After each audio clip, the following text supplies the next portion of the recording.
স্বামী এবং 10 বছরের কন্যা সন্তানকে ফেলে নিখোঁজ এক গৃহবধূ। জানা গেছে গত 2014 সালে পশ্চিম আনন্দনগর এলাকার জগদীশ কর্মকারের মেয়ে মল্লিকা কর্মকার রায়ের সাথে আমতলী থানার অন্তর্গত মধুবন এলাকার সফুরঞ্জন রায়ের বিবাহ হয়েছিল। বিয়ের পর তাদের ঘরে এক কন্যা সন্তানের জন্ম হয়। বর্তমানে তাদের এই কন্যা সন্তানের বয়স 10। বিয়ের পর থেকেই তাদের সংসার বেশ সুন্দরভাবেই চলছিল।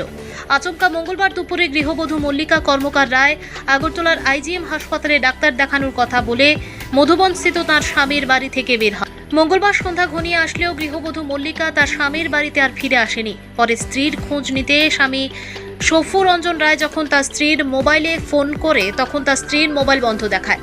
এরপরেই গৃহবধূর স্বামীর কিছুটা সন্দেহ হয়। পরে বিষয়টি সফুরঞ্জন রায় তার শ্বশুর বাড়িতে লোকজনদের জানায়। মঙ্গলবার রাত থেকেই গৃহবধূর স্বামী এবং শ্বশুরবাড়ির লোকজন সমস্ত আত্মীয় স্বজনের বাড়িতে খোঁজাখুঁজি শুরু করে। বুধবার সকাল পর্যন্ত মল্লিকা কর্মকার রায়ের কোনো সন্ধান মেলেনি। তখন তার স্বামী এবং বাবার বাড়ির লোকজন আমতলী থানায় গিয়ে একটি নিখোঁজ ডায়েরি করান। এরপর বৃহস্পতিবার সকালে গৃহবধূর বাবা জগদীশ কর্মকার সংবাদ মাধ্যমের দ্বারস্থ হয়ে ওনার বিবাহিত মেয়ের নিখোঁজের ঘটনাটি বিস্তারিতভাবে তুলে ধরেন। গৃহবধূর বাবা জগদীশ কর্মকার এদিন প্রশাসনের কাছে নিজের মেয়েকে ফিরে পাওয়ার আর্জি জানিয়েছেন। দিন আমার মেয়ে জামাই বাড়ির থেকে আইজিএম যাইব গিয়া 12টার দিকে তারা কইল এই আমার পুত্রার ছেলে অমিত নাম হ্যাঁ ফোন করে কইছে আমার মেয়ের ঘরে নাতিনটা স্কুল থেকে আইব কইছে তাই দেখিস আমি আইজিএম যাইতেছি। এটাও আমি তার থেকে শোনা কথা, আমি ঠিক জানি না, কিন্তু এই যে গেল এখন পর্যন্ত আর কোনো খোঁজ খবর নেই।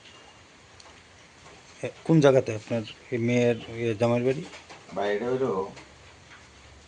মধুবন, এটা ঠিকানাটা এখানে আছে কোন দিকে দর্শন দেন তো? মধুবনের এদিকে? হ্যাঁ, মধুবনের এদিকে কাটলতলি মধুবন। কত বছর আগে বিয়ে দিয়েছেন?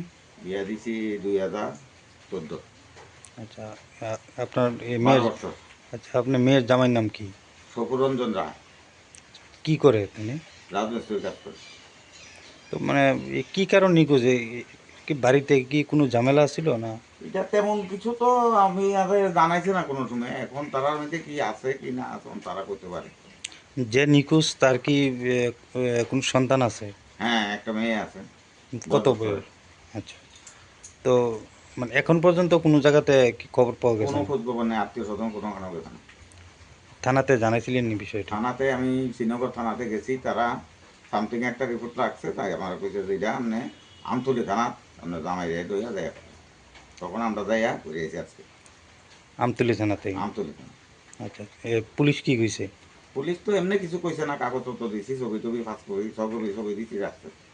আচ্ছা আচ্ছা, তো মানে মানে কি কারণে বাড়ির থেকে মানে এইভাবে নিখোঁজ হইতে পারে কিছু কি ধারণা আছে? এটা কিছু আমার কইছে না, শুধু কইছে যে ডাক্তার দেখাইতে গেছে, এই আমার জামাইয়ের বাতিজার কাছে ফোন করে কইছে, তাও সামনাসামনি দেখা হয়েছে। আচ্ছা আচ্ছা, এখন কইছে কি কইছে না এটা তারা করতে পারে, আমি তো জানি না। এখন কি চাইতেছেন আপনারা? আমি চাইতেছি যাতে আমার মেয়েটা ফিরে। আপনার কয় ছেলে কয় মেয়ে? আমার 2 ছেলে 2 মেয়ে। আচ্ছা, আপনার যে মেয়ে নিখোঁজ মানে সে কি বড় না ছোট? ছোট। আচ্ছা, নামটা কি? এক ছেলের বড়।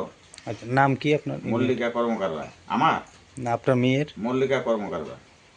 আচ্ছা, আপনার এইখানের ঠিকানাটা কি আপনার? এটা আনন্দনগর পশ্চিম। আপনার নাম? আমার নাম জগদীশ কর্মকার।